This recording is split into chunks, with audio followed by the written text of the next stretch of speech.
On the banks of North Carolina, there's a place that they call Chicamacomico. The incessant washing of the tides of time have sought to eradicate the memory of Chicamacomico.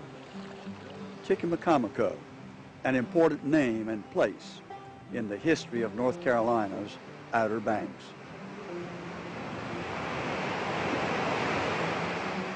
Here brave men lived, worked, suffered, and sometimes died.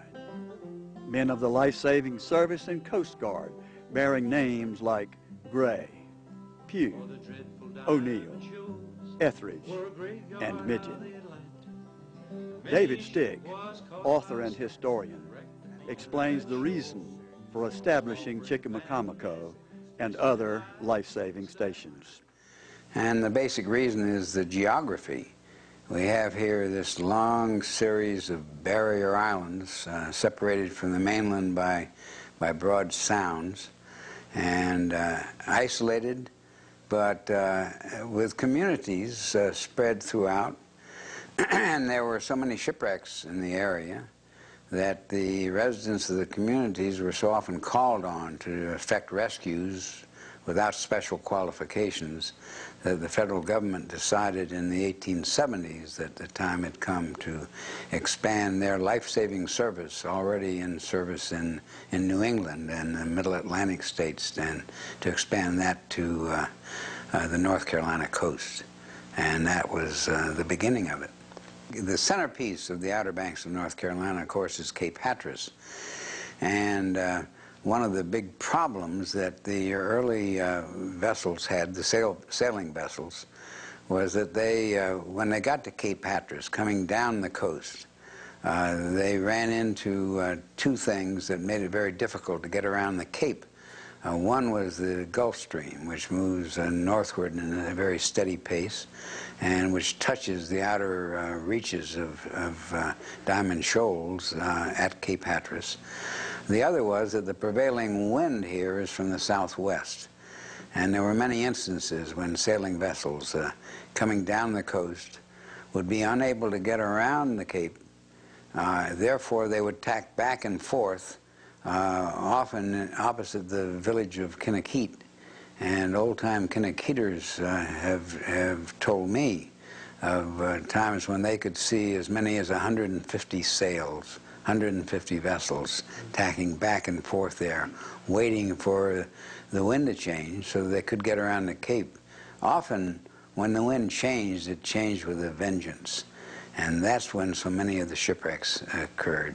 The vessels would end up cast on shore in that area north of Cape Hatteras, which extended, of course, up as far as Chicamacomico. The Chicamacomico Life-Saving Station was established in 1874 near Rodanthe on Hatteras Island. Its design was similar to other stations of the period. They were steep-gabled, two-story houses measuring 20 feet by 45 feet. An open watchtower stood atop the building. The ground floor housed the surf boat, life-saving apparatus, and provided limited space for a living room and meal preparation. The second floor provided sleeping quarters for the lifesavers, along with space for records, books, and necessary first aid supplies. In 1911, a new large station was constructed, and the original building was moved nearby to serve as a boathouse. This outpost, having outlived its usefulness, was abandoned in 1954. Ellery C. Midget, Captain, United States Navy, retired, recalls experiences at Chicamacomico in an excerpt from a North Carolina Public Television documentary. The first commander of the Chicamacomico Coast Guard Station was Bannister Midget. The second one was my father, Captain John Allen Midget. And the third was also a cousin of mine, Luvine Midget.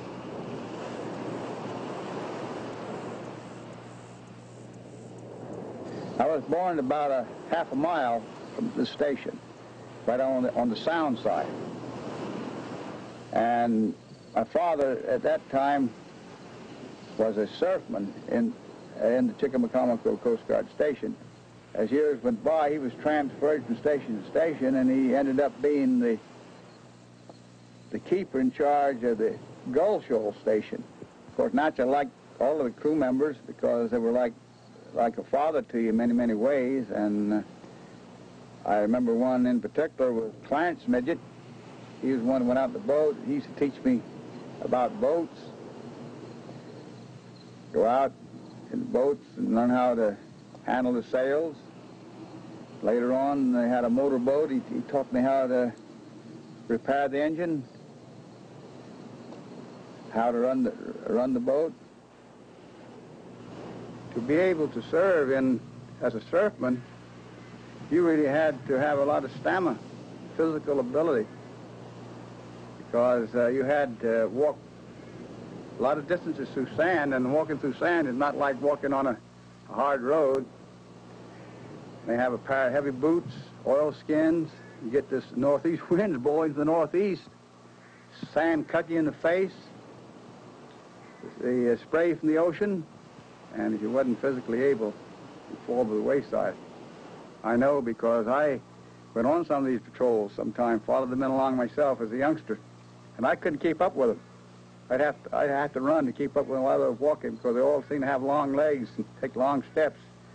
Take about 2 steps my one, so I know what they went through with. Up in this tower, they always kept a lookout 24 hours a day. Now, in addition to the lookout, of course, they had a man patrolling the beach. And they generally patrol from sunset to sunrise. And they used to have what they call a watch house about halfway between the 2 stations, which were about 7 miles apart. A man leaving Chicamacomico station, say on a south patrol, would go south to the watch house.